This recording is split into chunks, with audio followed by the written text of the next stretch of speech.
Andy's playing silly beggars. Good. Oh, he's gone. Is it just Stop taking me off the stage. No. You said you wanted to run it. You said you wanted to run it. That was it. I was off. Good evening. Welcome to November Foxtrot. We are joined this evening by Kevin and James from Defiant Events.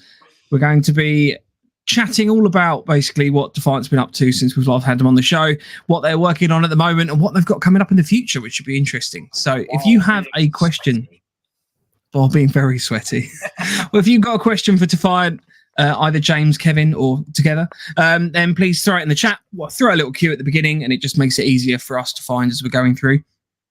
So we're joined tonight by Pegasus, Daniel Guest, Gian, Airsoft 2020, Stuart, Daniel Brewer, Lanav Challenge. Welcome, welcome. That's what we shall call them. Jevin. Sorry? James and Kevin. Jevin. No, we have two separate entities.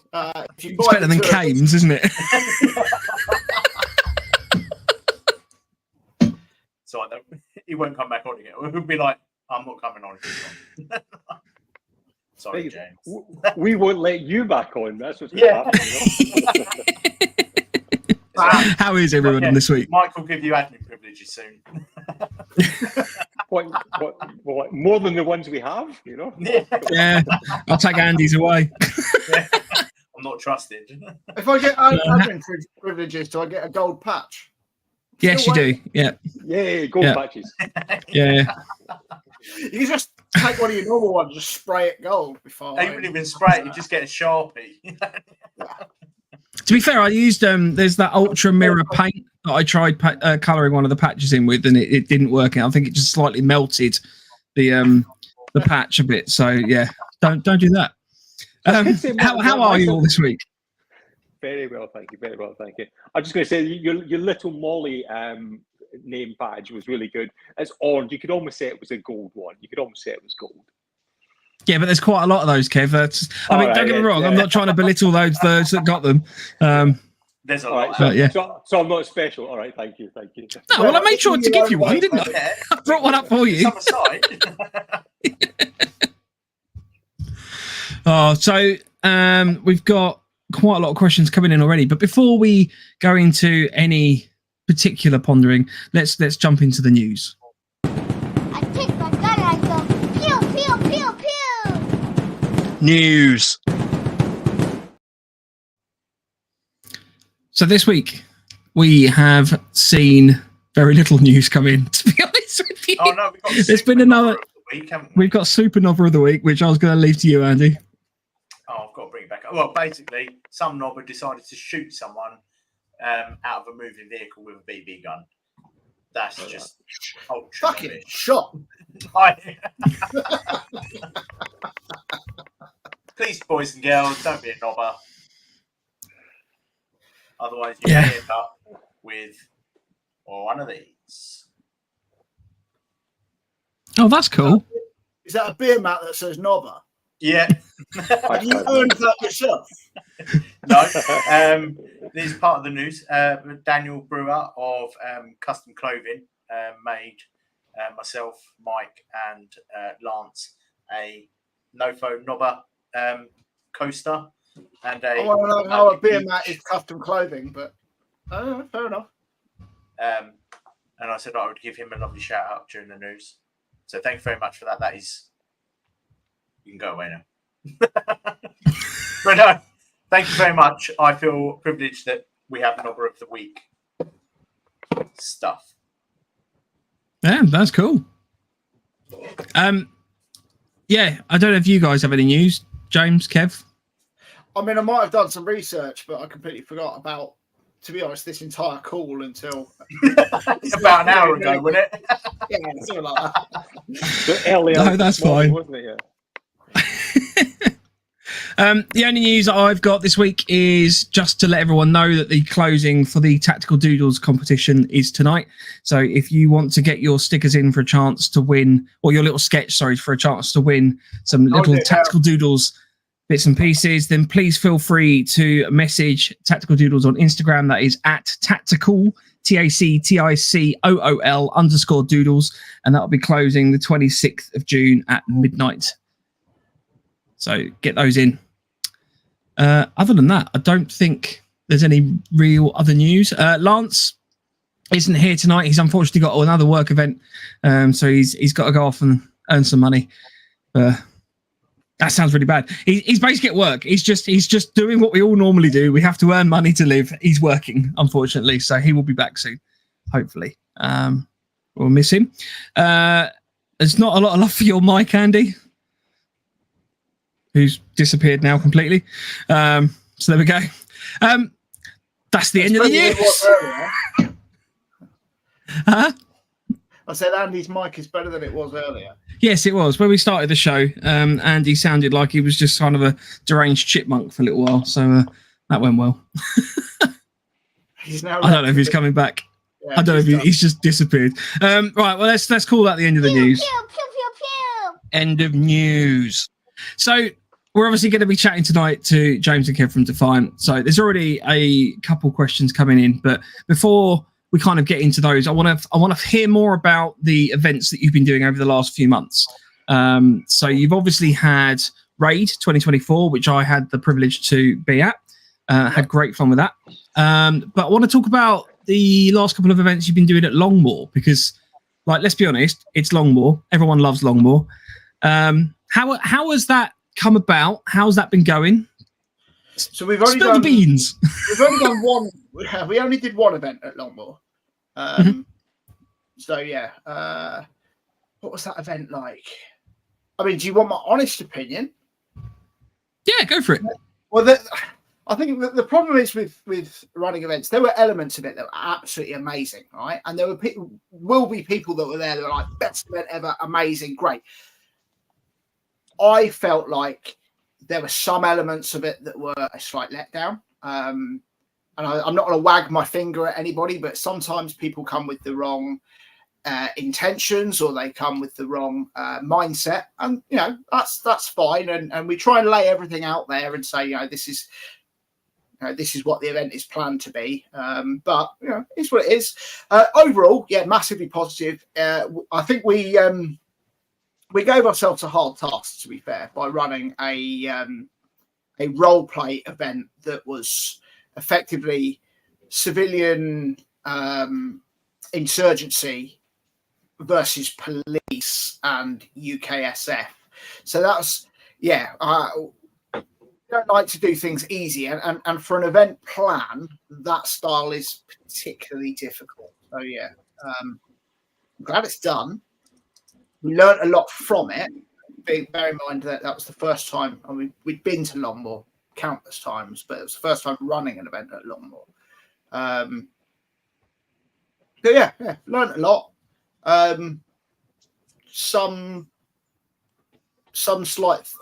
things that we could have done better. Some things that went amazingly well. I thought it was very good of you to organise a car crash for Mike, though. I thought that was quite intuitive. We're not talking about Raid. We're talking about Longmoor. So I missed that bit.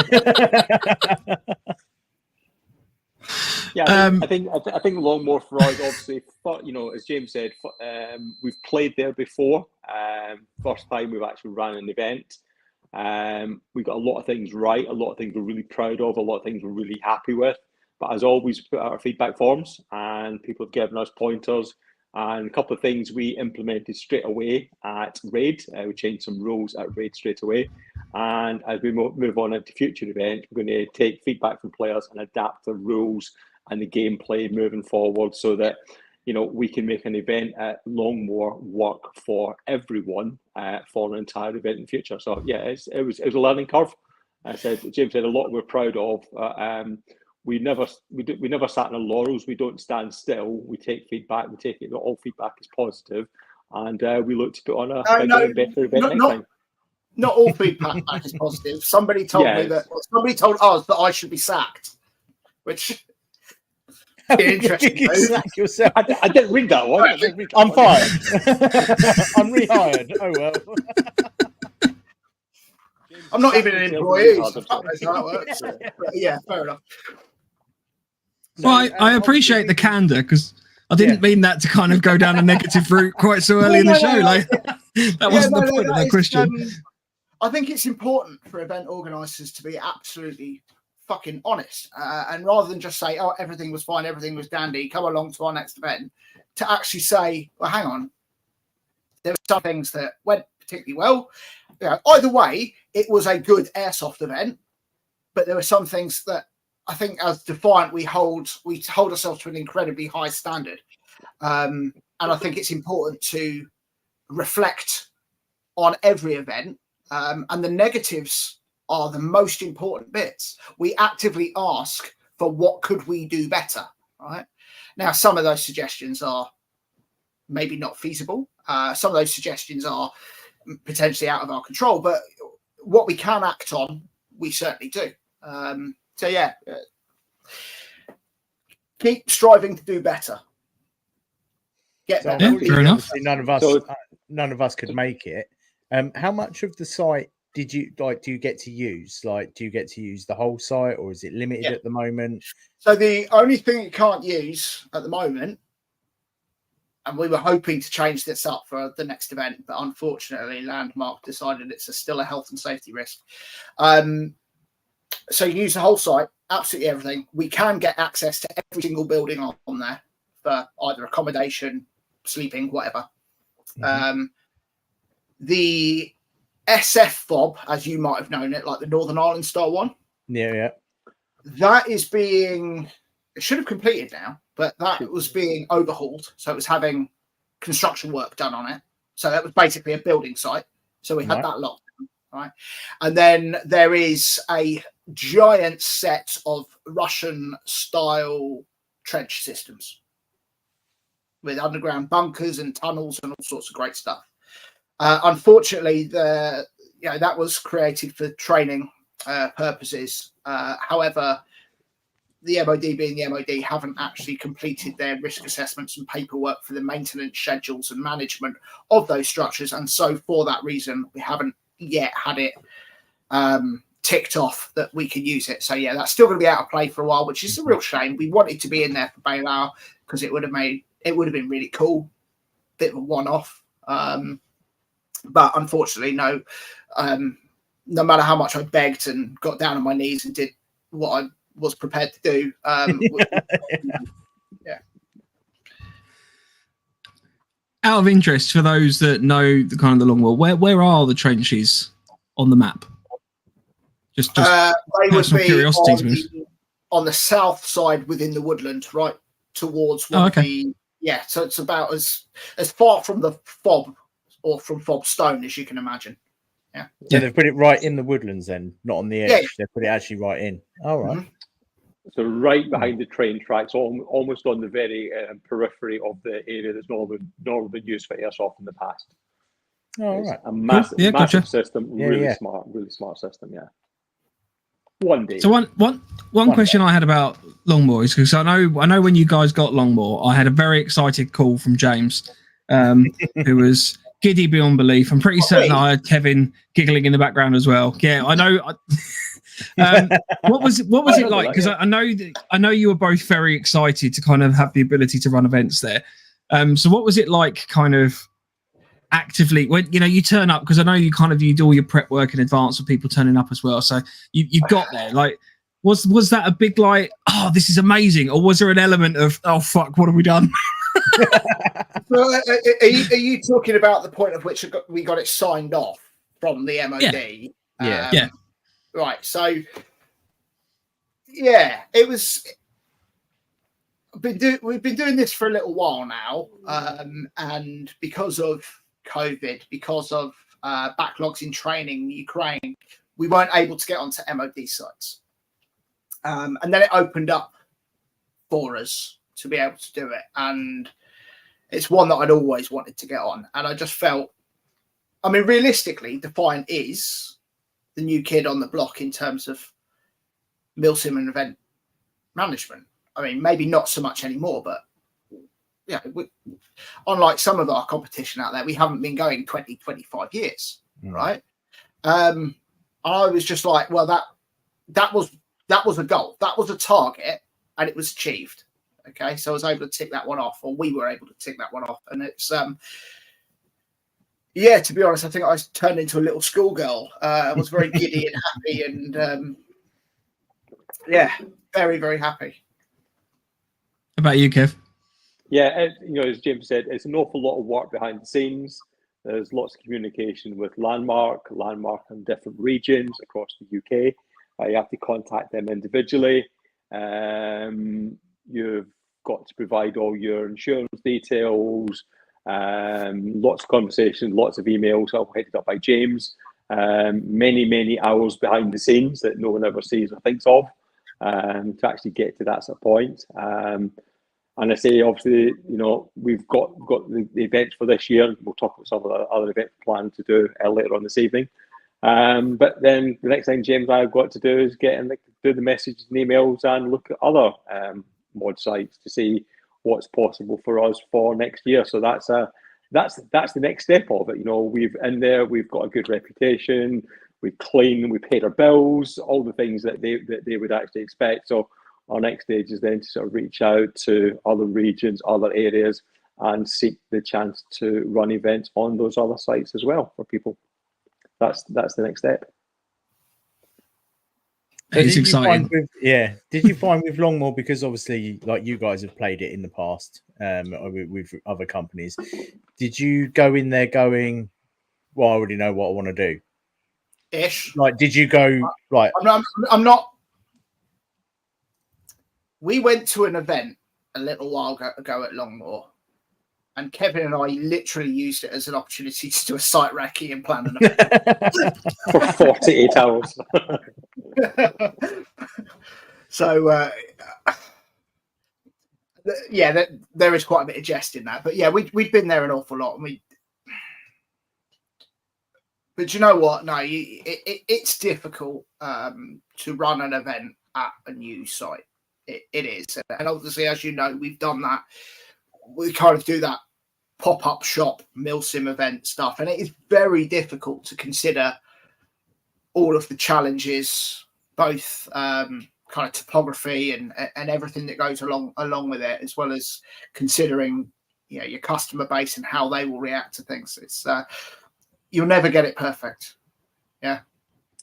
I think, as James said, it's our first event. We did events just after lockdown, but we went back to Worthing, a site that James and I both played on. James ran events there. We've done a couple of Apocalypse. Been at Dog Tag a couple of times. We've done HQ, I think, now 3 times, going for our 4th this year. So some of the sites we're really getting the feel of, and we've adapted the gameplay and the rules for games as well. And I say we've played Longmore, but it's not until you actually run an event. We've done actually 4 times now, mate.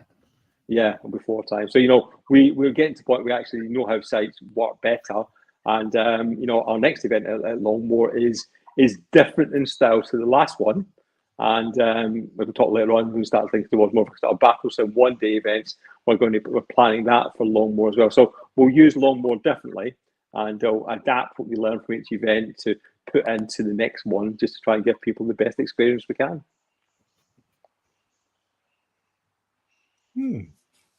I'm excited. I just love Longmore. It's just holy grail, isn't it? First one, yeah.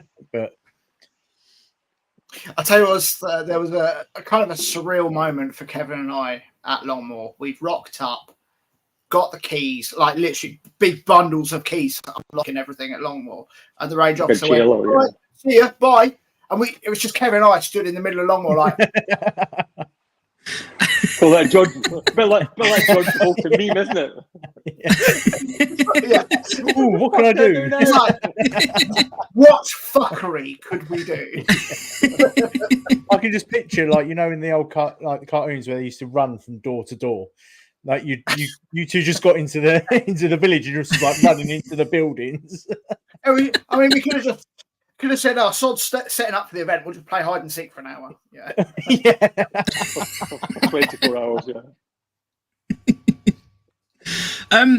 A question I had for you. So your event names and things. You obviously had you have Op Bala coming up. You've had Op Loken. So you had some love for that in the chat. Just digging that out if I can quickly. I'm not going to do it. I'm watching. You see, you've got an extra viewer there. Look. Oh, well done. Machiavellian and things like that. So where do your names come from for your events? Fuck knows, mate. Mythical Beasts was at one point, wasn't it? Sorry. Well, yeah. With Mythical Beast was 1.1. Yeah. So if we go to Leiloken, Leiloken is a mythical character. Found it. There you go. Oh, that's Kingy. Well, Kingy's never said a negative thing at all in his life about Defiant. So, now's your chimes, James. Go for it. Yeah. Leiloken is a mythical character that apparently Merlin was based upon. And we wanted to run Leiloken. It's a bit of a throwback to a previous event that we ran called Op Merlin. So that's why it was called Leiloken, one of the reasons. But Leiloken is also a mad, naked Scotsman. And although we didn't have him naked, we did have a mad Scotsman. Maybe next event, Kev. Fine. We're really bad at football, so we can try and do next. We've already been talking about his arsehole beforehand. We had an in-depth conversation about how James saw Kev's arsehole. I'd just like to say that before the show, and just before Kevin joined the stream, we were talking to James, and there was just don't even know where it came from. Just James literally just went, "Kevin's got a lovely arsehole." Which I wasn't going to bring up. I'm going to blame Andy for that one, but yeah, I don't care. Be proud. So, yeah, he wouldn't have said it if he didn't mean it. I know, yeah, exactly. So be proud. Own that lovely arsehole, Kevin. I shall. Just bringing it back to a conversation away from Kev's arsehole, because that's fine. So some questions or various comments from the chat. Rage says, "Who let those pair of disabled penguins on?" Which is he referring to? Is he referring to us two? Or those if it's us or them. Yeah, you need to be more specific, Rage. He also seconds the sacking of James, and he said hashtag Kevin King of Defiant. So you'd have loved there. GNS off 2020. I'd like to thank you, James and Kevin, for organising. I'm assuming that says Raid 2024. So I hope so. Kevin, hang on. Do a heart symbol again. It came up. Yeah, look at that. That's quirky. How have you done that? I just saw it and I was like, magic. That's his magic arsehole. That's what it is. I've genuinely never seen that before. That's very quirky. I told you we're taking over the show. We are getting to questions. Hang on. Pegasus says, when is the next Longmore event, and are there still tickets? The next Longmore event is August Bank Holiday weekend. There are currently a few tickets for militia groups online, although I might remove them. We'll see how I feel. There may or may not be more tickets released at some point. Keep your eye on the website. That's all I'm saying. There may or may not be another small batch, but yeah, it was highly sought after, and it did sell quite quickly. That's fair. Would you say as a whole that, I mean, because I know you referred yourselves as like new kids on the block, but you've been around for a reasonable amount of time now, and like your events do seem to sell out quite quickly. Is that now becoming more regular, or is that like the first event we ran sold out in 4 minutes, mate? Oh, okay, fine. Fair enough. It was the first skirmish after lockdown, wasn't it? Yeah. It was the first straight after lockdown. Everyone was absolutely gagging for it. And then they had 4 places. No, I think six versus it was six. a small event. It was about 40 people, but they just went. But no, yeah, we. It's good. It's good. It's good to feel wanted.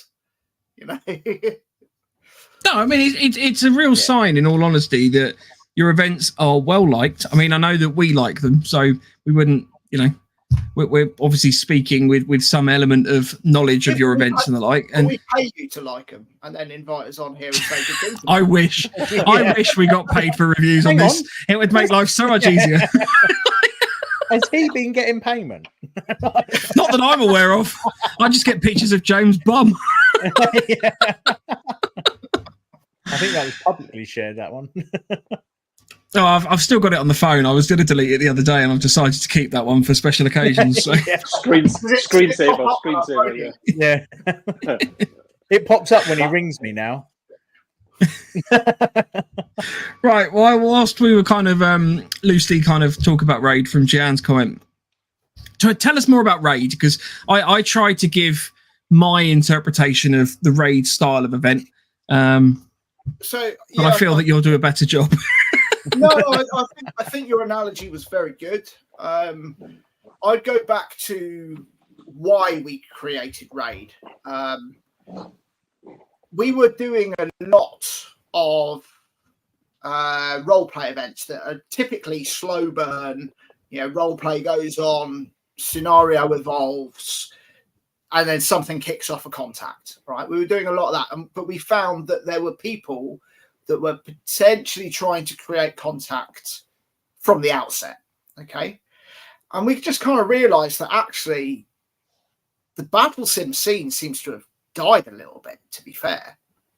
And there was a real hunger for heavy contact and prolonged events. So fuck it, we made one. Right. And that's basically what Raid came from. So it is, you call it an advanced skirmish, call it a 24-hour battle sim, but we run it with the same rule sets as we run all of our events. So we don't water anything down. The expectations on the players is still high. But if you want to go and get your head down or go and make yourself a bacon sandwich, go and do it. You could get attacked, but go and do it. No, that you're not going to have Task Force James hollering and shouting at you because you should be on stack, right? That's not how we do things at Raid. It's a lot more relaxed and it's a lot more down to you as to how involved you want to be. So yeah, that was the idea of it. Kind of make it, I have to be honest, it's quite easy to run from that perspective because everybody has effectively got a printout or a document telling them exactly what's happening, where and when and why. So you don't really need an HQ team. Yeah, there's no intelligence to be passed necessarily, or if there is intelligence to be passed, it's not critical. So yeah, it's quite easy from that perspective. It's just it's a good smash, to be honest with you, mate. It's a good scrap, isn't it? Yeah, and so I know there's other people do something sort of similar, but they stop at night time, but we actually keep it going for that full 24-hour experience. And so the first one we did at the end of last year, we had about 30 versus 30. This time was sort of 60 plus on each side, and we had really good scraps during the night because it was the summer, it wasn't as cold, and people got out and really a good scrap on the Saturday night. So on both sides, there was good numbers on the ground, so it kept it going. Lots of things were contested. During the day, the first task of the day, Tomahawk won that. Spearhead couldn't actually block them towards the end, but during the night, Spearhead came out and they were really strong at night time. They were really on point for the taskings. And I say we have a sort of side mission that runs through it, and it came down to that side mission which decided which team actually won. So both teams were amazing on the ground. Everyone played their part. People came along with their teams. If they wanted to speak to any of the DS for advice or guidance, we were always there for them. As James said, it's not as hard going as a milsim event, but people wanted advice. We were there. Tomahawk used with a guy doing a bit of radio operator for them as well, which helped them to be a little bit more coordinated. So yeah, really good event. Kind of like, not an introduction to milsim, but introduction to milsim or battle 24-hour battle sim, whatever you want to call it. But yeah, I think from our point of view is we'll run a raid every year because it's a really good event. Did you find that you could enjoy it a little bit more because you're not having to organise as much? Like, were you guys able to go out and get your gun? I enjoyed it a lot because I enjoyed it a lot. You got to shoot me in my bed. I didn't shoot What? you. I jabbed you in It the was chest with a. I jabbed It him was in the a chest sleepy- with my, it was sleepy with my Kevin. scratcher. I was like, "Give me your HVI card." Let me go back to sleep. Yeah. Yeah, that was good. Really good event. Yeah, we. I think in the last year or more, I don't really get to properly play our own events. But Raid, I did. I managed to get out on the ground and actually, get some trigger time. I'm not sure I actually shot anyone, but I got some trigger time. I say it was a balance of, obviously you're running an event, you're out with the players. We always want the idea that if we're out and we get shot during a contact, I'll take out my high vis vest, put my high vis vest on, so we marshal the situation. So there's a DS presence during that firefight contact. Sometimes if the contact's going on a little bit longer, you've not been shot, you still put your high vis vest on to actually marshal it. But yeah, it is the event that doesn't have, I think probably the most shooting I've done at a Defiant event. I think I've added up all the minutes of firing a gun are involved with every other event. I had more at Raid than I have in the last 3 years. So on the whole, then, in comparison to your, I'll call them role play, because the full-on milsim role play events and Raid, would you say that you are favoriting Raid a little bit, or where? No. When I say favoriting, I mean in terms of your personal enjoyment. No. For me, I love the immersive roleplay events. That's what I wanted Defiant to be about, right? We got to a stage now where I think variety is a bit, is the spice of life. So it's nice to offer something different. Not everybody likes the same thing. So, if you go on our website, we've got a spiel about the different types of events that we run, from Machiavellians to immersive roleplay events to the Raid and Battle Sims, or the Force on Force near peer event that we're doing at the end of August. So they're all slightly different. We give a little bit of a description about what it means to go to one of those events. I think for me, I think for me, the events I prefer running are probably the Machiavellians. If I'm obviously on the Op4 side, but it's just the planning that James and I put into that, and the complete mentalness of it, and the challenge we try and put into that. And I say, we've got a lot of really experienced players come along. I think we should have a little medal of who's actually survived the Machiavellian, because you guys did the first one, but we have seen people struggle and fall out. Sorry, Andy did not do the first one. I did 5 minutes. Yeah, 5 minutes. 5 minutes Sunday. 5 minutes Sunday. Yeah, 5 minutes Sunday. I think the thing that one I'm most I enjoy all of it, but I think the Machiavellian are the ones that I really look forward to planning and put together. And I say we've got one in December, hopefully November. One late November this year, which could be very, very interesting. Lots of ideas and James in my head to make that one even more challenging for customers. So Machiavellian Delta, so it's the fourth one that we've done or will do, is going to be at Longmoor. So a Machiavellian event at Longmoor. So you're talking about urban reconnaissance operations. The idea, and you guys know a little bit more about things than most of the general public, but we have plans that if I can get signed off on them, we'll be doing things at Longmoor that no airsofter has done at Longmoor. So it will be a bit special, hopefully. But more risk assessments. More forms. I love a good risk assessment. It's fine. Risks, you just get down the route of just we've assumed competency of the person undertaking the activity. Job done. Yeah. And the bar was low. Yeah, exactly. James Elcock says Defiant needs more explosions, bigger and better. I'm sure Longmoor can spare one building.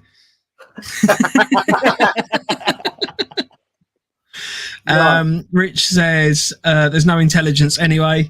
in terms of the intelligence at events. Which is sort of funny. Rage says Raids 2025, 36 hours long more, make it happen. So that's the thing. So we actually did discuss doing Raid at Longmoor. Now the problem with it is you could get the date bumped. All right. And with Raid, we opened up the tickets long in advance and allowed people plenty of time to book on. People still didn't, and then we're like, "Have you got any tickets left, please?" All right, but yeah, so there's the potential of getting bumped off your date. The other thing about Longmoor is, unlike at HQ, you cannot accommodate people or that many people in fighting buildings. Yeah. So when we do it at HQ, you can put everybody in 2 buildings and have the rest of it run amok in, right? And be able to attack one another. Now, you can't really do that at Longmoor. You would have to put them in facilities that are not for fighting in. So it would mean that you can't fight one another in or out of your own HQ locations. So for that reason, I think that's quite a draw of it for some people. So yeah, for that reason, we're going to see to do Raid 2025 at HQ again, which I'm sure will keep the Northerners happy. However, we are hopefully through 2025 going to be doing a few more battle sims at Longmoor. So yeah. We'll see how that goes. Yeah, so we've got one day length battle sim at Longmoor planned for the 12th of October, but hopefully we'll get some more scheduled in for next year. At least that is the plan or the hope. So is there going to be a lot of single day events, do you think, with Longmoor? What's the rationale with that, out of interest? Is that just they're potentially slightly easier in terms of the logistical planning and potential for if you get bumped or whatever like that, or is it? I don't know. I'm hypothesizing. So yeah, from a logistics and administration scenario, it's a lot easier. Right? Things like Raid does create an awful lot of customer rubbish. Okay. We only had a little skips supplied this time for some reason, but it was piled high for Raid 2024. We couldn't do that at an MOD site. Yeah, everything would have to be taken away. So yeah, from the logistics and kind of administration area, yeah, it would be more difficult to do a battle sim or Raid style thing at Longmoor and still keep friends with the MOD team that run that place. Yeah. Could you not just get everyone to take their own rubbish home? Is that? Have you tried that? Fair enough. that's always the aim and ambition, but I think we always end up with a trailer or a car full of other people's rubbish. And obviously, people want off the site as quickly as possible. We've got to check it and hand it back. And we always end up acquiring a few more things than we had. Yeah, pick up every flag butt, sweep through every building. Yeah, logistically, it's a lot more tiring to run at those MOD sites. Gian asks, "What's the difference between Raid and Op Bala?" So Raid, like we sort of said, is a 24-hour battle sim in effect, but with milsim rules. Op Bala is it's a 24-hour plus event. We've not actually said how long it's going to last because we're not telling people when we're starting. We want to keep that a little bit spooky. But it is a full-on milsim, force-on-force event. So you will be reporting to an HQ. You will be doing as you're told. You will have to stag on. You will be given taskings, not choose what your own taskings are. Go do your own thing. So it is a military simulation rather than here's a job, off you go, do your own thing, right? It is more heavily managed. I'd say it's more immersive, but it's not a Bala. No role play to it, yeah. It's not a role play event. necessarily. There might be aspects or small hints of role play in there, but it is two conventional forces going up against one another. So it's a lot more structured than Raid. Oh, gotcha. Yeah. Task Force James gets to come out and play proper. Build on hate and coffee. Twice as much hate. Yeah. Twice as much coffee. Yeah. You know it's bad when he goes twice as much hate, less coffee. You kind of go, oh, crap. Well, I gave up the nicotine, therefore I just had to substitute in more hate. Yeah. Yeah. So, for those that don't know Defiant, we've had some kind of new audience come in over the last sort of few months. So, what are Defiant? What sets you apart from other events companies? What's your kind of USP on that front? Oof. Fuck knows, mate. Interesting question. So I think one of the things we set ourselves out to be was to be opening and welcoming for people to come to the first event. So I think we've got a range of events, whether it's at a one-day battle sim, long war type event, come along and sort of meet us and try an event with elements of command and control. Whether it's a raid event where you want to try yourself for 24 hours, you've got your nods, you want to do that as well. Where if you want to do a 24-hour role play event, or the op battle as a force on force, or if you want to be really challenged and you and your team and people to be challenged at a Machiavellian, I think we've got like a full spectrum of airsoft stroke milsim events that are different to what you will get on your normal. Sorry, Matt, James gone. He's Okay. back. Yep. Yeah. So that's what I'm saying is we offer that range of subjects, that range of events that can appeal to different people at different stages of the hobby.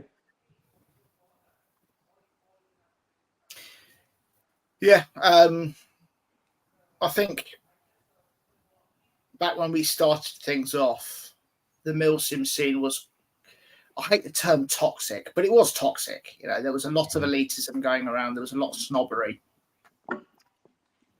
And it was unnecessary. And we wanted to try and create an environment that if you are experienced, you're gonna be able to pull a challenge from it. All right. If you are not experienced and it's your first time, we will offer you the level of nurturing that you ask for or you want, but we're not going to try. We don't want to be overbearing and condescending. So it is a difficult one, but yeah, we do try. No, I've got to admit, the first event that I did with you guys, there was a few people that came along to that. I think it must have been one of the Red Tide events, and they'd never done a milsim or anything like that before. And I got to like you put them with some very experienced team leaders, or section. They weren't on our team then. No, they weren't with us. No, I was gonna say.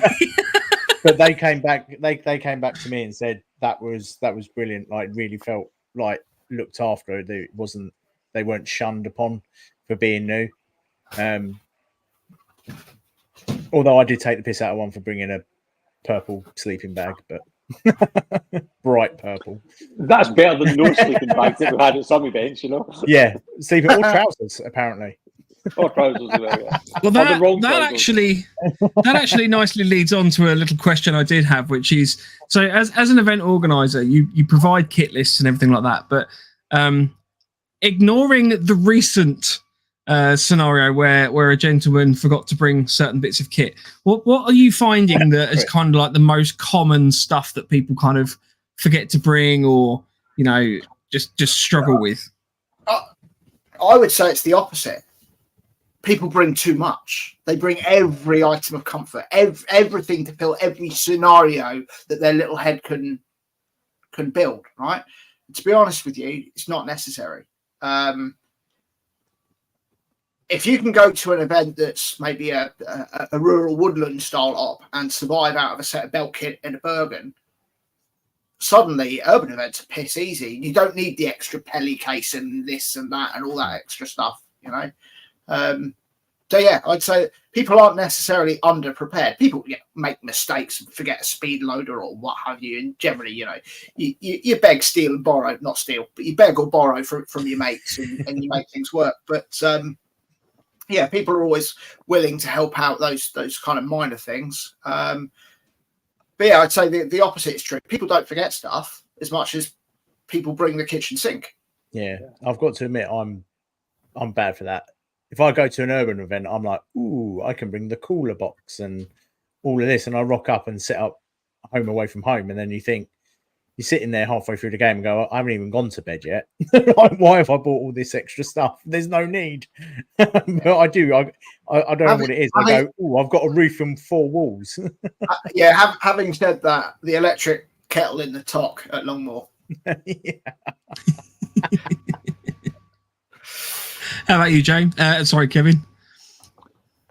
Yeah, as James normally carries James picked me up. Yeah, I probably take too much stuff. I definitely take too much stuff. But yeah, it's like, you know, I think even on a skirmish, it's like, you know, we always take 2 or 3 guns in case a gun goes down or something. So you know, I think the idea of people, you know, just pack sensibly. You know, yeah, just pack sensibly. Use the list. Just don't take too many. Take your luxuries, but don't take too much of that stuff. Just so you've got so you have a good weekend, but not a opulent weekend, shall we say? Yeah.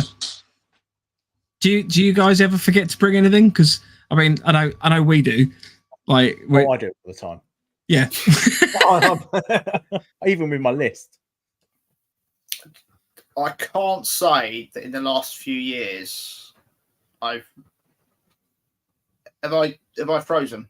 Yeah. No, you're still going. Sorry. You were like rock solid. Kevin, yeah, we were like, you were like intrigued in what you were saying. You turned into the fallen angel from bloody Doctor Who, the Weeping Angel. Anyway, I can't think of anything that I've forgotten. At least not anything critical. But you make do, don't you? I mean, I'm sure there's been a few things, but they don't stick in my head because they haven't ruined an event either for me or haven't stopped me from running an event. Because you can be resourceful, you can pull things together, you can make things work. Yeah. I think the advantage of that is that if you operate with a team of people. Sorry, James, I'm just going to interrupt you. Rich said James forgets his sense of humour sometimes, especially fueled on caffeine, hate, and ciggies. Yeah. There are a few times that I have forgotten my sense of humour when I've let my real feelings out. Yeah, like when me and Mike walked around the corner and it was like, you guys aren't meant to be here. Fuck off. And we were like, okay. Hey, that was me you were being just wandering around. That was me being pleasant. Yeah. That was like a good morning, sweetheart. Yeah. in James language. Right, Jigglypuff Gus. Any GBBR only events or something? Is that possible? I'd love to, but I'd be well up for that. Yeah, I'd love to, but you also have to appreciate that we do run a somewhat stupid business here, and that excluding people for the sake of other people's equipment choice is not something we want to do. I'd rather say I'd rather do a no HPA event than a GBBR only event. No, I'm joking. Yeah, it's all welcome.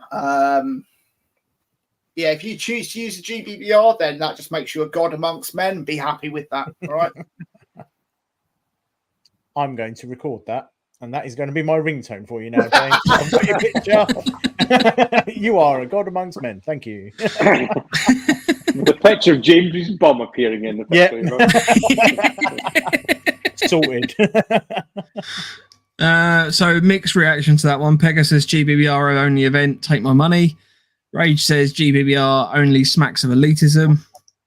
We'll do it. We'll do it because doesn't want to do it. Yeah. Rich completely ignoring the GBBR. What about a no pyro event? Yeah, actually, we had thought about one of them, and then Ricky threatened to burn me alive. No, so there are instances where no pyrotechnics makes sense. Sorry, James says a pyro only event.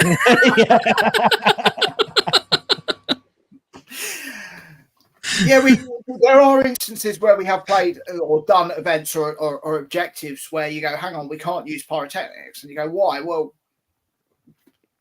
because we're rescuing a prisoner, we don't want to frag the person we're meant to be rescuing. We don't know where they are, so we're going to have to do this job without pyrotechnics. So, yeah, there are scenarios where we haven't used it, but yeah.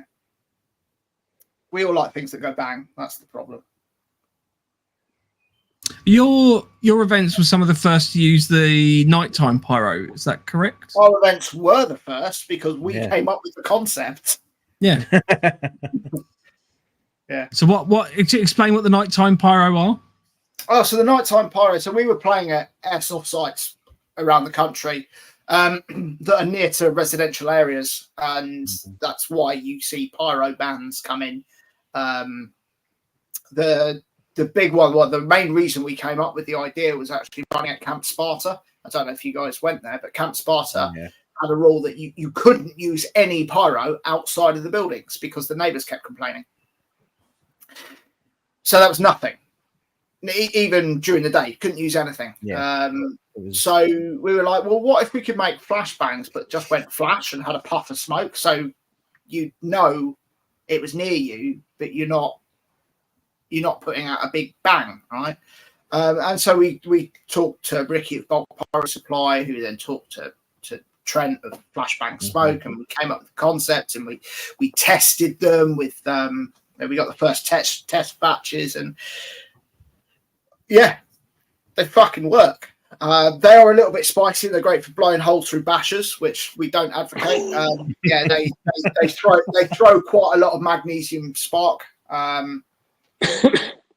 So yeah, definitely not to be used towards sleep kit and stuff like that. But people, that is so that when they go off, you know about it, because if they didn't have a big flash and puff of smoke, you'd be like, we might as well throw a tennis ball in a room, But yeah, they're a good crack.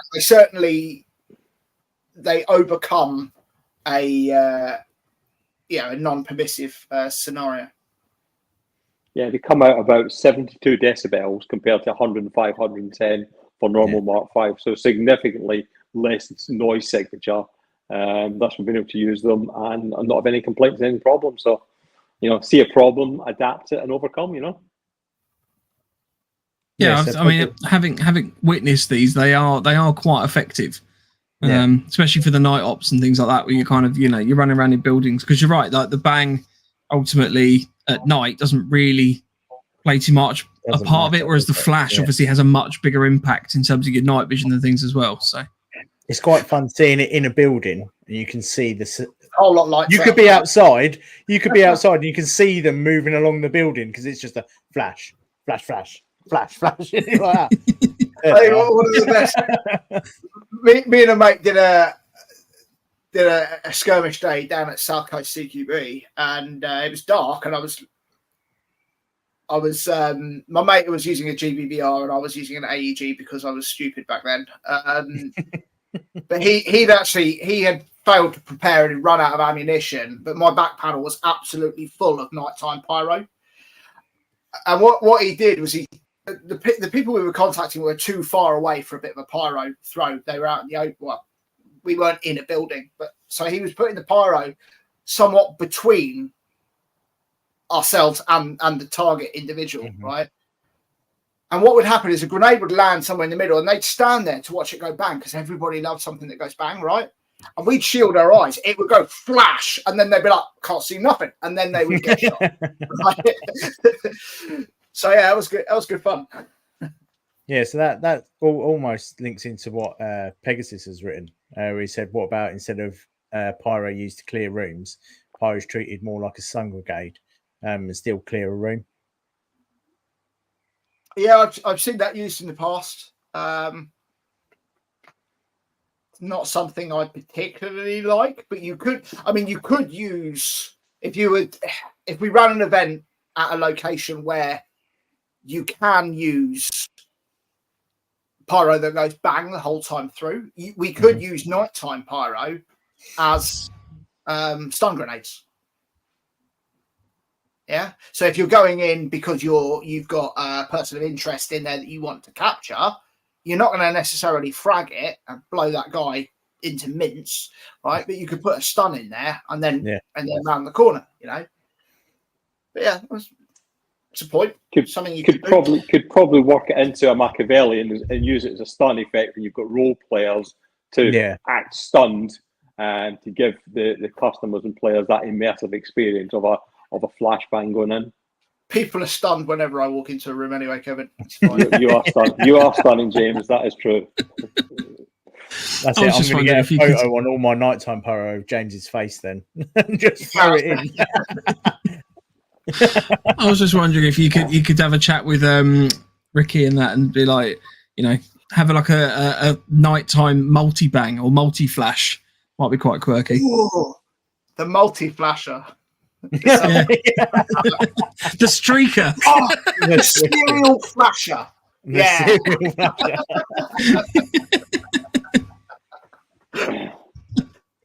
Take my money. Yeah. So in terms of what you guys are working on, I'm thinking, imagine them going off. That'd be great. You lob them around in the room. You just got flashes going off left, right, and centre. Get the glow sticks out. Rave it. Yeah. The trouble is, children like me would go, "Oh, I've got 5 of these. I'm going to let them all go and see what happens." That's why Ricky loves you. Yeah. If I didn't have epilepsy, I do now. So, in terms of what you guys are working on at the moment, what's your kind of? I appreciate you've obviously got day jobs as well, but what kind of activities and things are you having to put together for the next event? I need to get my arse in gear and sort out all the web pages that are required for Red Tide 4. Which, yes, bit of Delta Mike advertising. If you're if you're sort of new to the podcast or new to Defiant, Red Tide it's an accidental series of events. It was only ever meant to be one event, but people really enjoyed it. But it's kind of DEA police versus a cartel. We have a cartel in it called El Hacha, which is somewhat Spanish for the axe or the tomahawk. And they wear that red paisley that Kevin was showing there. So if you want to come along to that, go check out Delta Mike. There's a Defiant discount code that you can use to get 10% off of Delta Mike as well. But yeah, so I need to get my arse in gear and get that sorted out. The return of DEA James and his stupid moustache. My wife loved the Red Side event, and this is entirely NoFo's fault. Yeah. I was going to argue against it, but I can't really argue against that one. No argument. It was our fault. I think it was Lance. Was it Lance, Andy? Yeah, I think it was Lance. It was mainly Lance. But yeah, for those of you that haven't seen the horrors that is the sex offender, it was Red Tide 2. I think I was on a show with you and the charity things were mentioned, and I went, "Oh yeah, well, I'll shave off my beard and have a ridiculous moustache for Red Tide if somebody donates X amount of money." And it was just like done, right? Yeah. I think we ended about 8 people doing it. Yeah. So the morning, so we were there on the Friday, and I was fully bearded up. And then on Saturday morning, before doing the brief, Lance shaved my beard off and just had this big old handlebar tats all the way down.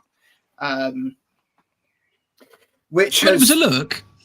Oh, yeah. I quite liked it, to be honest. I thought you looked rather dashing. My wife is not a fan. Right? So much so that I can't remember which event it was, but it wasn't a Red Tide event. She came home from work and I was in the shower and it was either I was going to go off to that event that evening or whatever. She came running upstairs, burst into the bathroom because she could hear my clipper going. She was like, "What?" She was like, "What the fuck are you doing?" She was like, "Just making sure you haven't got a moustache." So, and then you came back with one and was like, "Surprise!"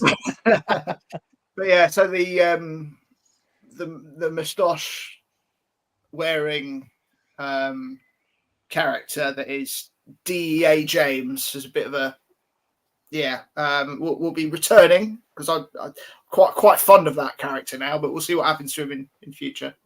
Yeah, I think the Tash has got to come back. Just trying to figure out who Butler 3021 is. I reckon I know Butler 302 +1 vote for bringing the Tash back. Marcus Lynch, bring back the Tash. Yeah, all right. The Tash will be back for Red Tide. It will be back for Red Tide. So, which will be in HQ. That is the date of September. Shit, I can't remember. I was going to my own website. 26th. I'm confused now. 28th, 29th. Yeah. Oh, yeah. 28th, 29th. Yeah, that's up at HQ. It's up north. Yeah, for more, which is it's an immersive role play event. It's not. It has its serious elements, but there is definitely a lot of comedy value mixed into that. Yeah, it's. I really. Thing is, I came out the last one. Went, I'm not doing a Red Tide again, and then I've gone. Kind of quite like doing them. They're a bit of a laugh. So yeah, I think yeah. Red Tide 3 is in my top 3 events, right? Because it was the first one I've ever really played. Red Tide 2. No, but Red Tide 3, it was the first time I ever played like Op4 properly. Honey G. Return of Honey G. Yeah, it was in it. I got to fully unleash the roleplay aspect, and it was just so much fun pissing people off. I'll never forget your DEA guys had gone in to like clear a building and stuff like that, and we were just all standing outside, and they'd left all the cars like unlocked and things like that. So we just kind of opened all the doors and wound down the windows and folded back the seats and everything. And all your guys came out like, "Oh, why are you messing with the cars?" And then there was me and Pegasus wandering around all day, the first day, moving contraband about in the with the wheelie bin. And the asbestos bins. And literally people were like, "I need to look in the bin," and we were like, "Oh no, it's asbestos." And they're like, "Oh, you're actually working, sorry," and left us alone. And we were like, "Okay, if it works."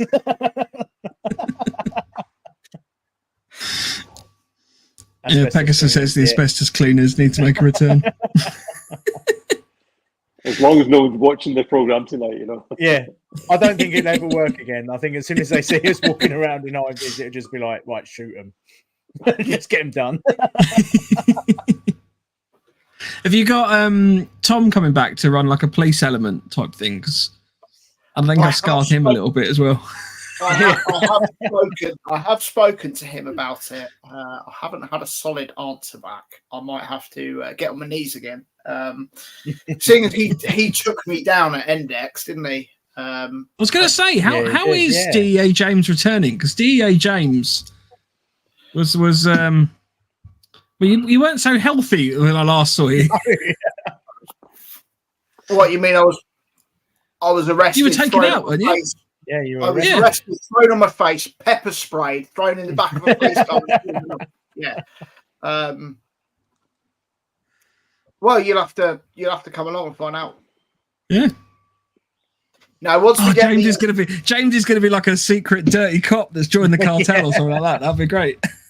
I mean, you won't. The thing is, when was DEA James not a dirty cop? Yeah, that's true. Yeah, true. Yeah. So yeah, we'll see what happens. But I'm sure we'll put some information up about that particular character line and how that interacts with the event plan in the situation brief.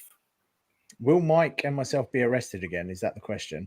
I'm pretty sure there'll be a few police officers and DEA agents that will be asking no. Well, we'll see. We'll see. I think Honey G's got to make a comeback. Honey G has to come back. Yeah. I really hate that. That's how I looked at it. What I was wearing. I'm not going to lie. I know we're all like, "Oh, this is funny." There's a little bit of me that dies inside every time we discuss it. Yeah. Sorry, but you did look a bit like Honey G. I know, and I've put a similar look on recently, and I'm like, I can't wear this anymore. I can't. Baseball caps are not my forte. Hang on a second. Oi, no, I had nothing to do with it. I was trying to get some sleep. Blame this one. I still deserve. I got told I had to be annoying, so I was annoying. GN Airsoft 2020 Op Bala event. Do you need to be in a team?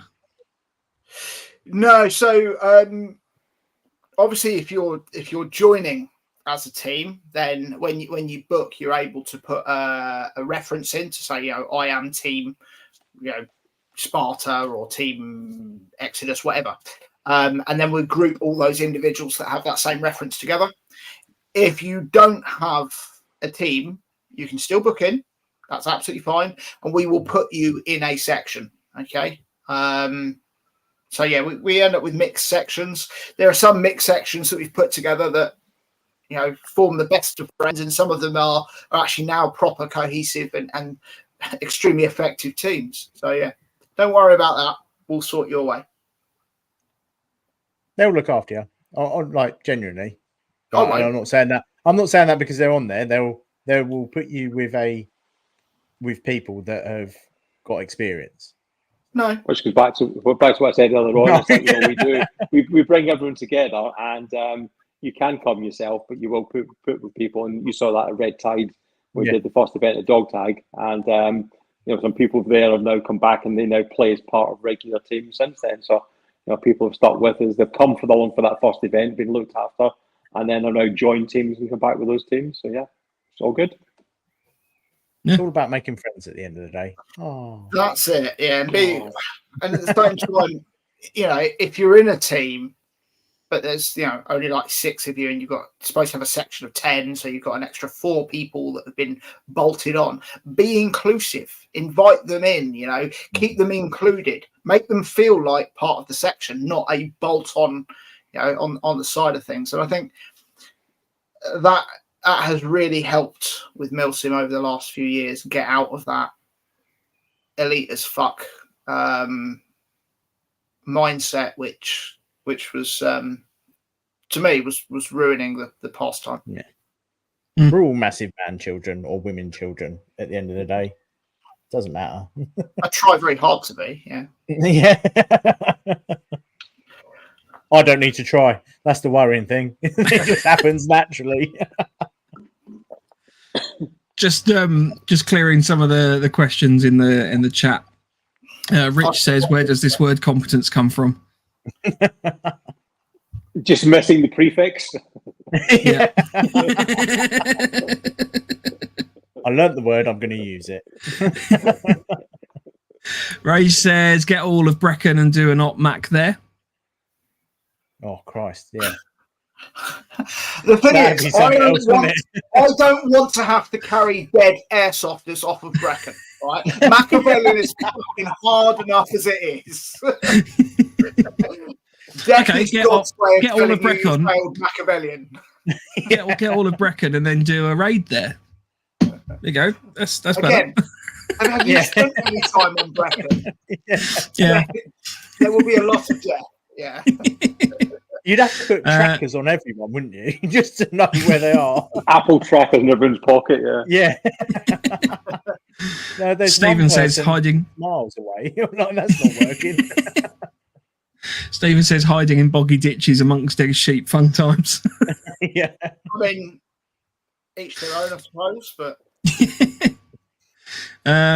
Rage says Defiant seem to have a fair few regulars who are just good guys. The events are generally to a high standard, and James and Kevin aren't dickheads, which is the main selling point, I would say. I think Thank you, Rob. So, I think Rage has been drinking. He does make Are some you strong alright, coffee. Yeah. No, thanks, Rage. That's probably the nicest thing you've ever said. And it Screenshot doesn't really it swell, quickly. it makes me feel a little bit uneasy. Yeah.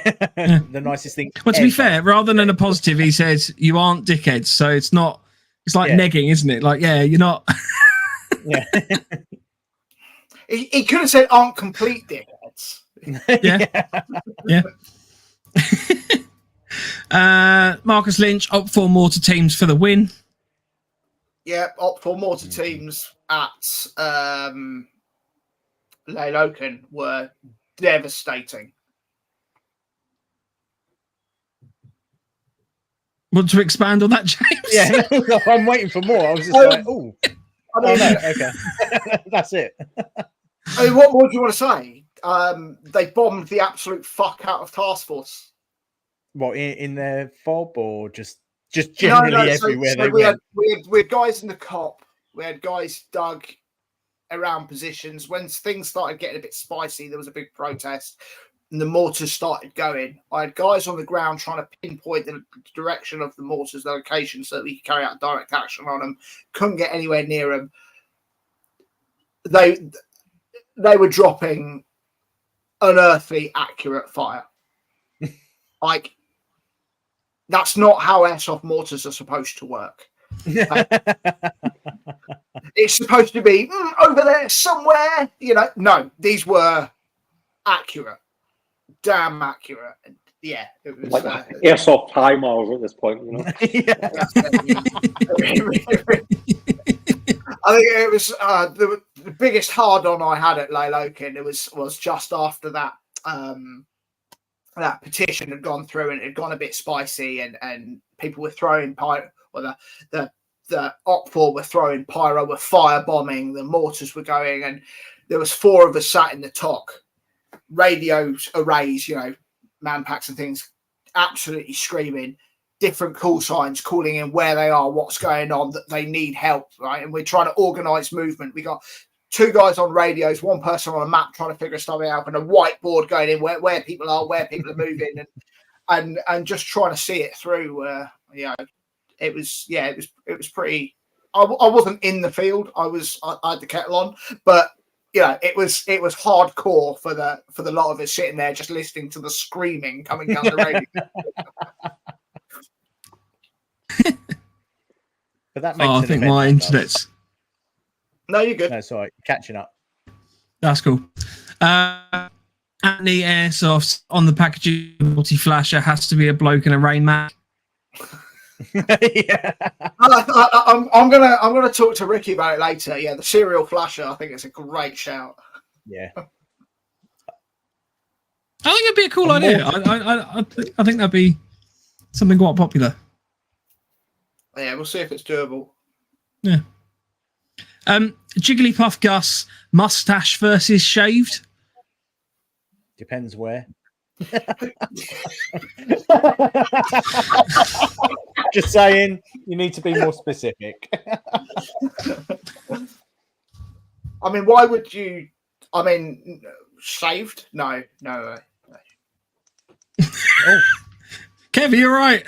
Yeah, Kev's testing out one of the multi-flashers. All flash, no bite. Yeah.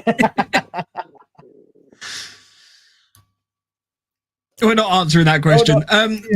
Daniel Guest, Metalops will be back.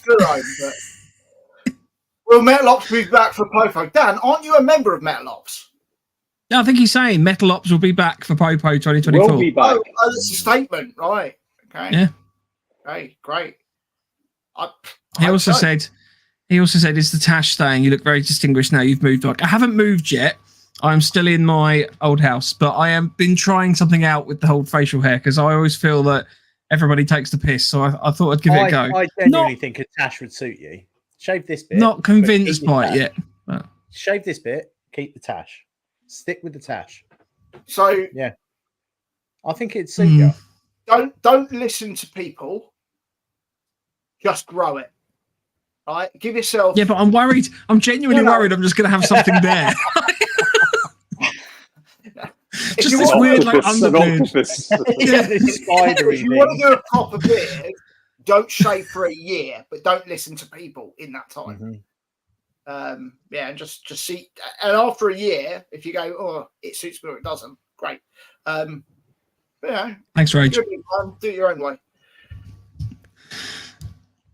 Anyway, Yeah, subject of the conversation. Rage is not being nice. Don't Yeah. listen to Rage. It's crap. Yeah. Right, let's talk about the future of Defiant for end of 2024 and sort of going into years to come. So what events have you got coming up, and what can we see as kind of like the evolution of Defiant in that time as well? So we've spoken about Red Tide 4.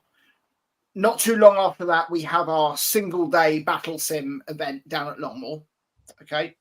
And then towards the end of the year, last weekend of November, we have our Machiavellian event at Longmoor. Okay, which will be like I said, a difficult one, very challenging. Going to do things slightly different. That should be very, very good, I'm hoping. We've dubbed it Mac Daddy because it's Machiavellian Delta, and yeah, it's going to be a good one. But going into 2025, You've got to have long legs for that one. So going into 2025, it'd be nice to do a few more one-day battle sims. There is definitely a demand for that, certainly at Longmoor. And I think if we don't offer that, we may end up with some of our more immersive role-play events being turned into a battle sim prematurely. So we're going to offer it. We're going to see if we can make that happen. So that's that one. We hope to do a raid 2025, hopefully at HQ, unless it's an industrial estate or block of flats by then. Which, let's be fair, is a potential.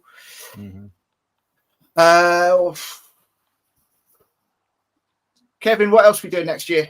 Yeah, I said earlier on, we're obviously going back to Landmark to see what other areas we can get, either looking at areas in the southeast or along the south as well, to look to run other MOD sites in 2025. So, as I said, James and I, we used to go every winter to do airsoft sites, but obviously now we've got introductions and we will be looking to run on other MOD sites next year as well.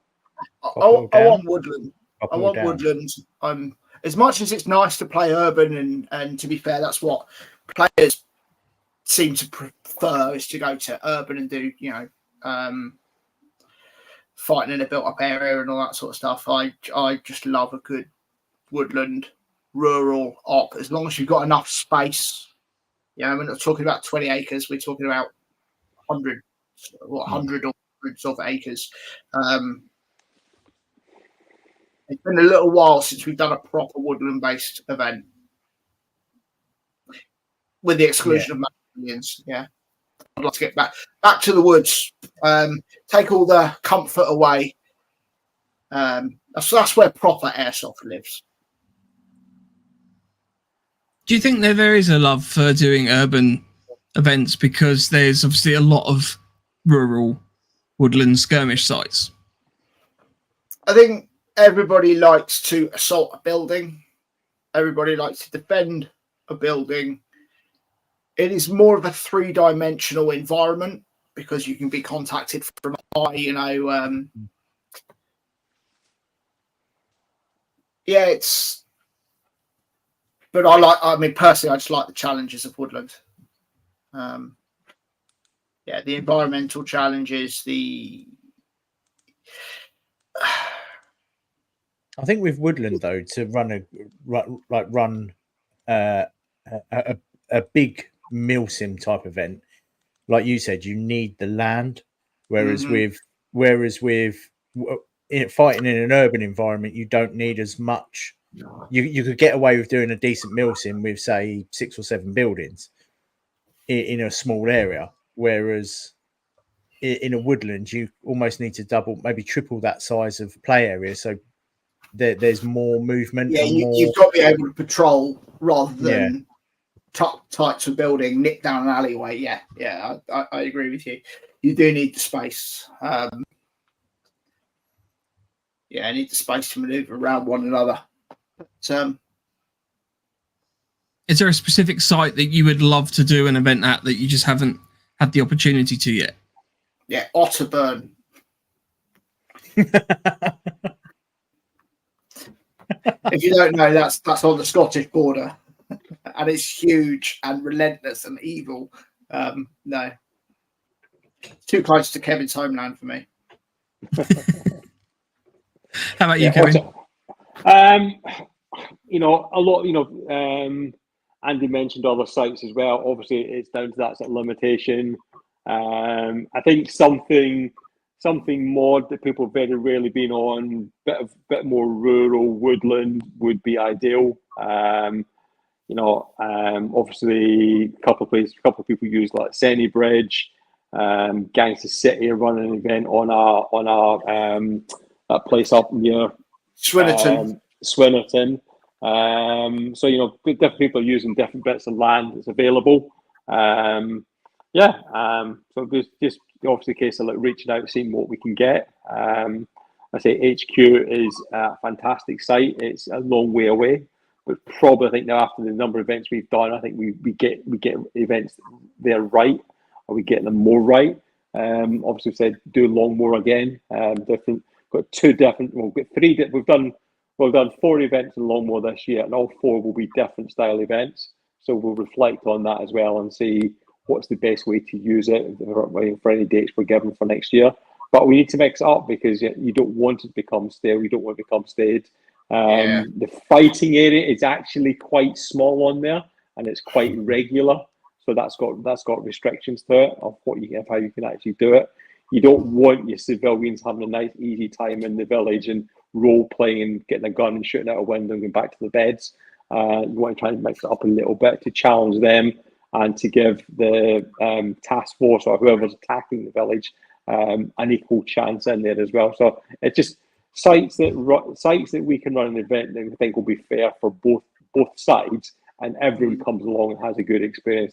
That's the most important thing for me. Yeah, one thing that I'm quite big on is not creating sort of rinse and repeat events. We want ranges and differences. Raid being the slight exception to that. Raid is it is a good and very simple format. Although that being said, there's some plans for 2025 that will definitely be throwing the cat amongst the pigeons. So Raid's its own beast. You just can't leave that one to do what it does best. Might change some things, might piss people off. Keep people guessing. Keep people guessing. It's like are there any? I was going to say, are there any kind of? Sorry, Kev. Go on. You go. You're the guest. Yeah. I was going to say, even with Machiavellian as well. It's like we've run them in a certain way. The future ones will be different. Future ones have different challenges for people. So we've got ideas for that will be sort of different from the previous ones. So if you've done a Machiavellian before and you come along, it'll be a different challenge for you for the next one. Never mind just the location. In fact, it's more sort of urban based. That'll be its own challenge. But we'll mix that one up even more as well. Yeah. Are there any particular things that you're going to be implementing either? I mean, I don't want you obviously to, and I know you won't release anything that's too top secret or anything like that, or runs the risk of doing that. But is there anything that players will see as like an evolution from stuff that's done before? I mean, I know your events always seem to kind of match or beat the previous one, so I'm just quite keen to kind of, I guess, see if you've got, I don't know, more explosions or burning vehicles or any kind of weird, wonderful ideas you're thinking about trying out. So blow more stuff up for sure. The other thing we're doing, obviously from the Loken is, and we've got our sort of role players. We're actually going to change the way in which people are integrated into that, from transition from that role play civilian through to that sort of combatant mode as well. We also, even after the Locan, we put a restriction on mortar users. They can only carry 12 rounds. So you can't really walk out your box of 50 mortar rounds and start putting 50 mortar rounds on a position, because our real section couldn't carry that number of rounds as well. So we put an ammo restriction on. 12 rounds for a mortar for the section, you said, James? Yeah, 12 rounds per mortar per section. And they could go back to the Bergen or the room or the build and then bring out more rounds after that as well. But that was just to take a bit of feedback from the Locan. And obviously, so we're going to put our stuff. Did we talk it through, James? A red, amber, green idea? Well, you just here, Matt. Well, we haven't said any more about it than that. All right. Yeah. So we're going to with our role player civilians. We're going to sort of give them different phases on there as well, where we will guide the number or the level of combatant we actually have there as well, to ensure that it doesn't go nuclear too quickly, and that any role play parts can actually sort of play out as well. But I think one of the issues that you see at role play events is that you might have 30, 40 role players out there, or 30, 40 Op 4 role players out there, but absolutely none of them are compliant. Yeah, they're all slightly, arty, slightly difficult, or some more overtly than others. And I think having that red, amber, green level whereby red is full on combatant, amber is somewhere in the middle, so you can be a little bit arsey, a little bit pushy, a little bit resistant, but not deadly, right? And whereby green will be compliant, okay? Which would mean that you're able to escalate and de-escalate things, and hopefully will drive people to think about role play more in that what do they do as their civilian life that perhaps task force can interact with rather than have to put up with. Okay, you quite often get the complaint, oh, well, task force didn't role play. Well, that's because you've been a knobhead whenever they come up. And that kind of sticks, so I think that one of the best role plays I ever personally did was as a homeless man, and I was not combative at all. I was the opposite. I was helpful to them, which one way or another got me intelligence and stuff. But it was great fun. No, not everybody's into it, but being able to have a number of compliant people will help. And of course, it's all swappable, so you can swap your cards with other people, and that's kind of the plan on things. You go, well, I'm going to be compliant for a bit. Here, have my yellow card. Go and be an arsehole. That's kind of where it comes from, which is taking a page out of the kind of LARP. Not that I've ever done LARPing, but as I'm led to understand, they use a very similar technique.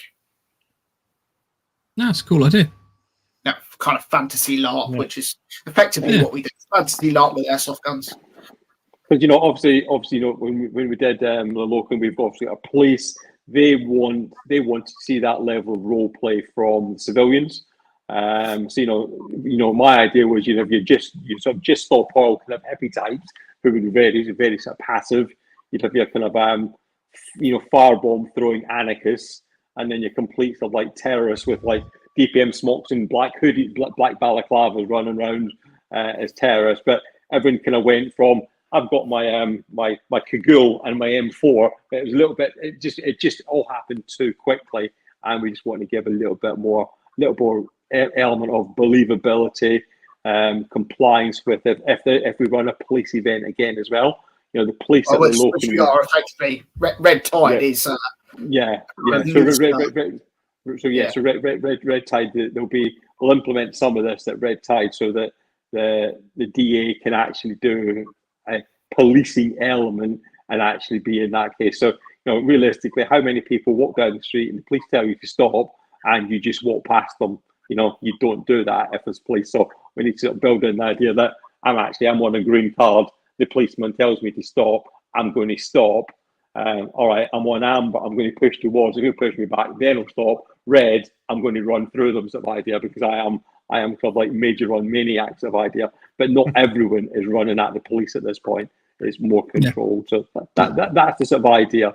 And I say, as I said, it's, you know, we said earlier on, is we take feedback from previous events, and you know, that's taking some feedback from the guys that did the police and CTSFO, that the civilians should be complying more and actually doing into that sort of like civilian mode, rather than like, I'll go and grab my AK out of my bag and go and shoot the police down the street in 2 minutes time. So yeah, hopefully makes it a little bit better.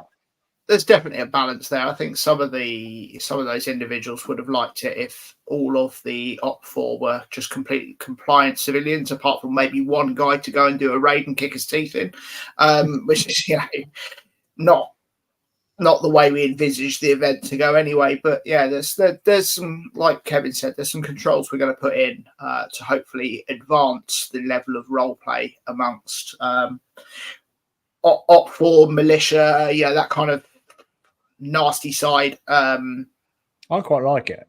I like that idea, like having a card or some sort of traffic light system. Like, even if it's just up on the, like, even if it's at the HQ, right, you're always green unless you go back to HQ and you see it's gone up to yellow. Then you can start being a knobhead for a little while. Yeah, so I mean, there will be a point, as all events are, that everybody goes red, right? But that will just be a WhatsApp update, you know, or something like that. Yeah, you can change that out pretty quickly. But like, everyone can be a combatant now.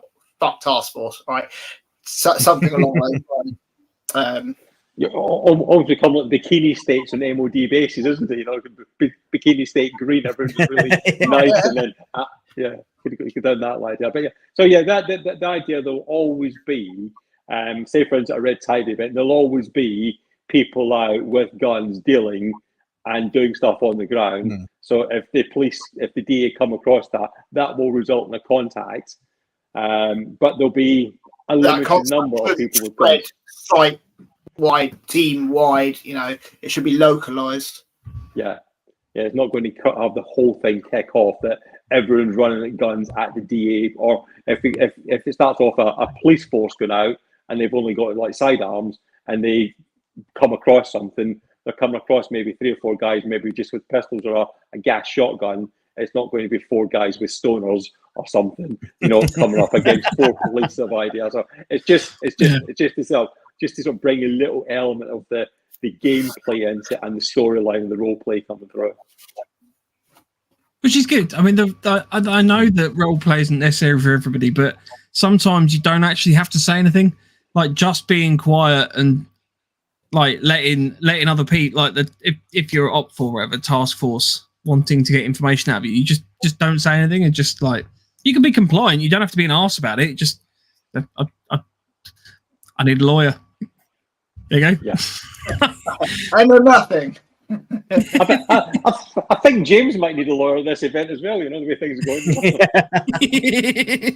going. I've got one. She's awfully good. Yeah. Right.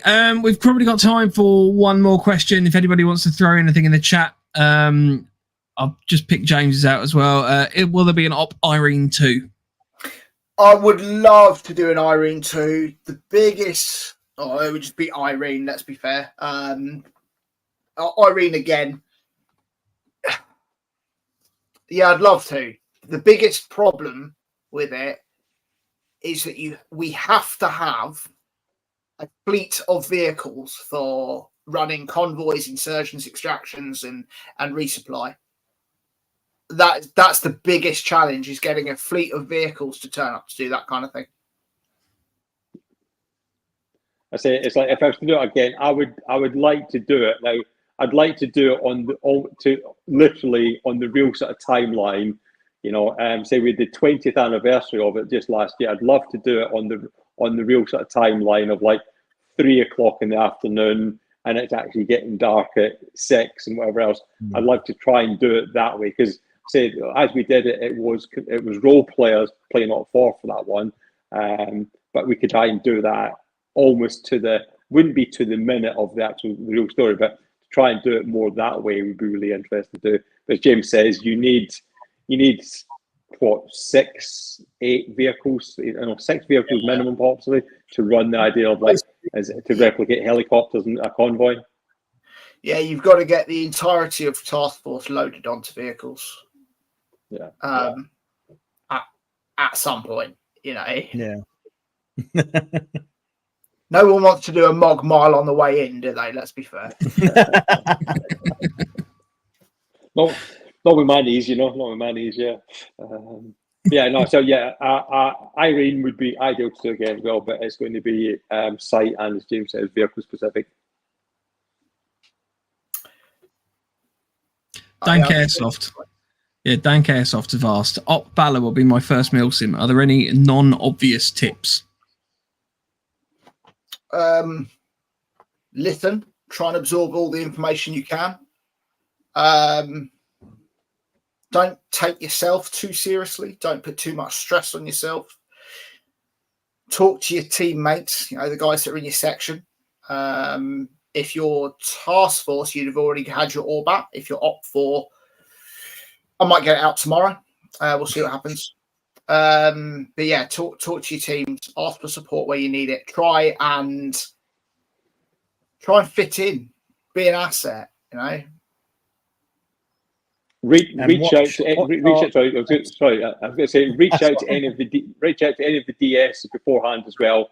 Drop us a direct message if you're task force or Op 4 as well, and we will help you.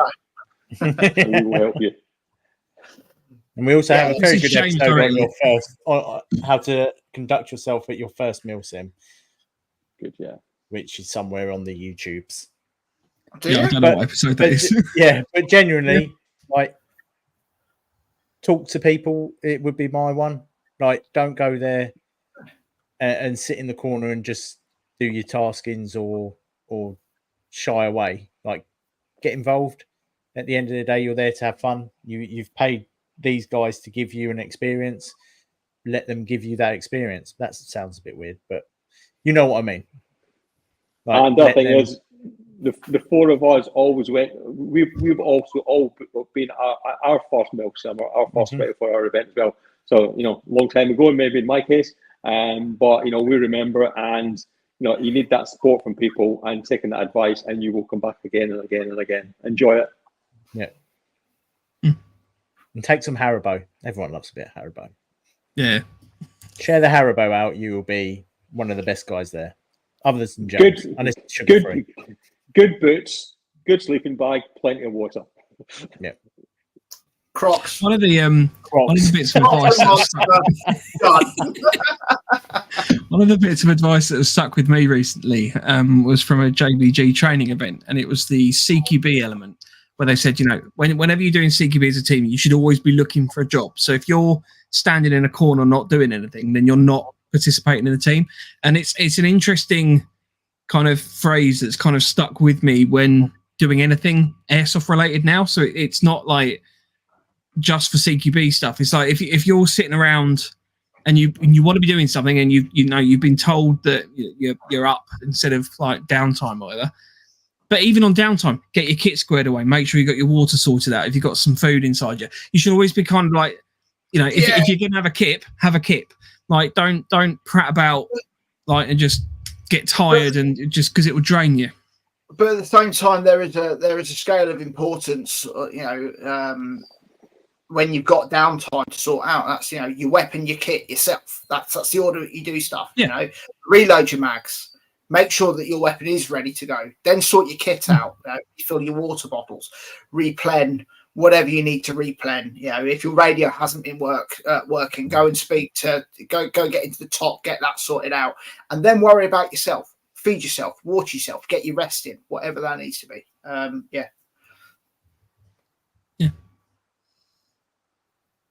Phil says, try, use and test all of your gear before going. Nothing worse than getting there and then dealing with malfunctions you could have dealt with at home. JB says flip-flops are better than Crocs. JB is incorrect. Daniel Guest says get involved in your section. JB doesn't know what the fuck he's... No, I'm sticking with that one. JB doesn't know what the fuck he's talking about. Or just go old school like we were talking about earlier and just get some jelly what were they? shoes. Jelly shoes. Combat jelly shoes. Yeah, we're going to bring back combat jelly shoes. Green with the little glitter inside them. Oh, yeah. Did you have the ones right, that light up? I had the ones that lit up. I never had it light up. Phil says they're thongs, you heathen. Ray says, James, or for James, what's my name? Oh, on my phone? Apparently, I think you forgot his name at one point. I forgot his surname, but on he keeps going on about that he's not angry and he doesn't like it or doesn't necessarily like it when everybody calls him Rage. So I saved him in my phone as Rob Cuddle Muffin. So that's what it comes up. Which I phoned him from my car through the Bluetooth the other day and just had to giggle at myself, going, "Hey Siri, phone Rob Cuddle Muffin." Oh, fuck, Siri's listening to me. Piss off, I'm phoning Rob.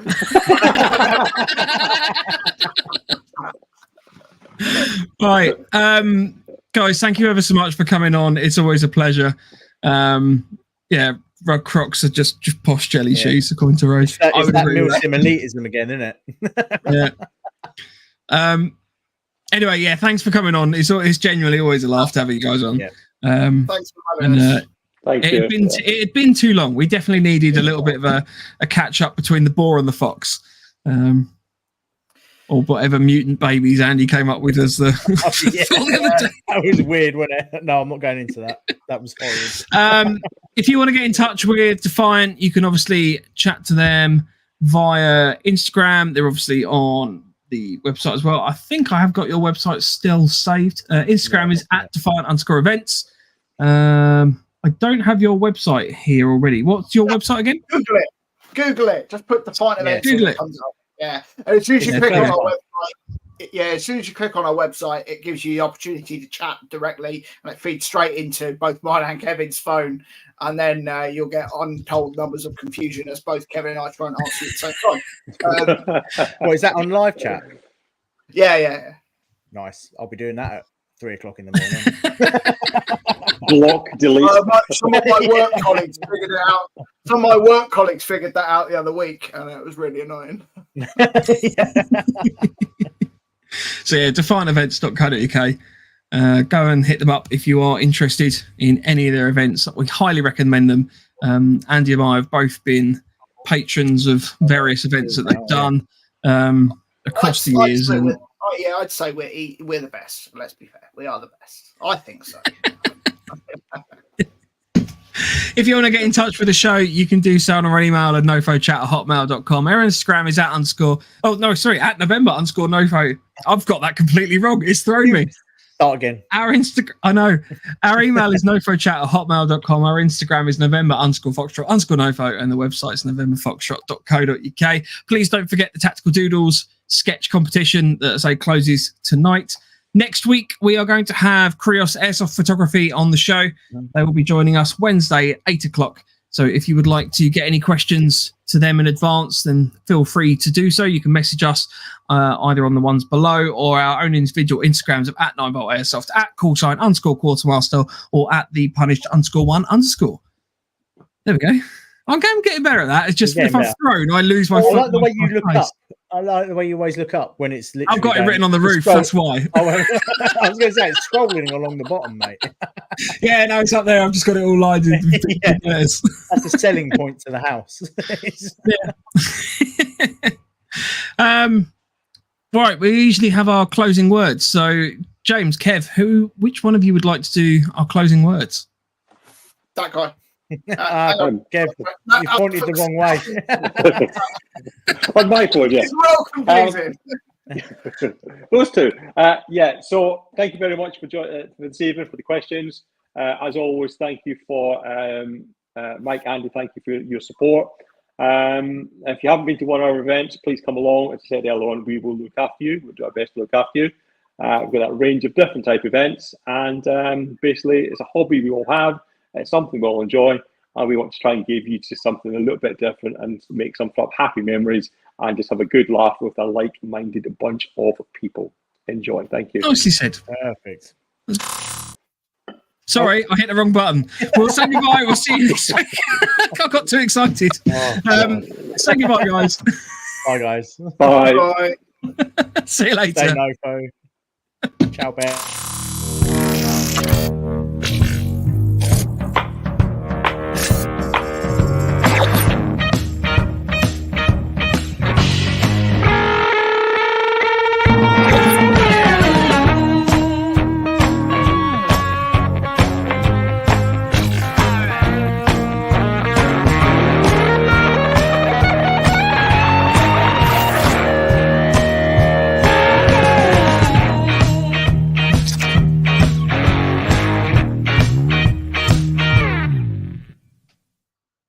Beep, beep, beep, beep. MWS, beep, beep, beep, beep.